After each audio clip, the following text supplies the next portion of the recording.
ಅಯ್ಯೋ ಬೆಳೆಸ್ಬಿಟ್ಟಲ್ಲ ಬೋಳಿ ಮಗನೇ.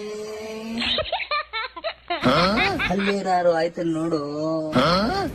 ಮಚ್ಚ ಮೇಲ್ಗಡೆ ಹಳ್ಳು ಕೆಳಗಡೆ ಕೂತೈತೆ ಕಣ, ಹೋಗಿ ಮಚ್ಚ. ಇಲ್ಲೇ ಹತ್ತಿರದಲ್ಲೇ ನಮ್ಮ ಮಕ್ಕಳ ಕ್ಲಿನಿಕ್ ಇದೆ ಕಣ, ಸ್ಮೈಲಿಸ್ ಕ್ಲಿನಿಕ್ ಅಂತ.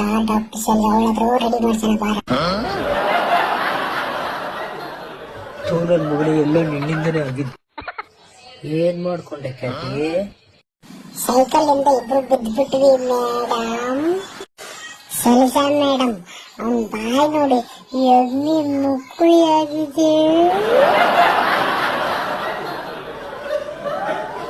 ಇವಾಗ ಕ್ಲೀನ್ ಮಾಡಿರ್ತೀನಲ್ಲ, ಎಲ್ಲ ಚೆನ್ನಾಗ್ ಕಾಣಿಸುತ್ತೆ. ಬೆಳೀತದೆ ನೋಡಿ. ಇಲ್ಲಿ ಇವಾಗ ಹೆಂಗ್ ಕಾಣಿಸುತ್ತೆ ಅಲ್ಲ? ಮೇಡಮ್ ಆವಾಗ್ಲೇ ಎಮ್ಮೆ ಮುಕ್ಕುಳಿ, ಈಗ ಬೆಕ್ಕಿನ ಮುಕ್ಕುಳಿ. ಬರಲ್ಲೇ ಇಬ್ರು, ನಾನು ಫೋಟೋ ತೆಗೆದ್ಬಿಟ್ಟು ಸ್ಟೇಟಸ್ ಅಲ್ಲಿ ಹಾಕ್ಬೇಕು.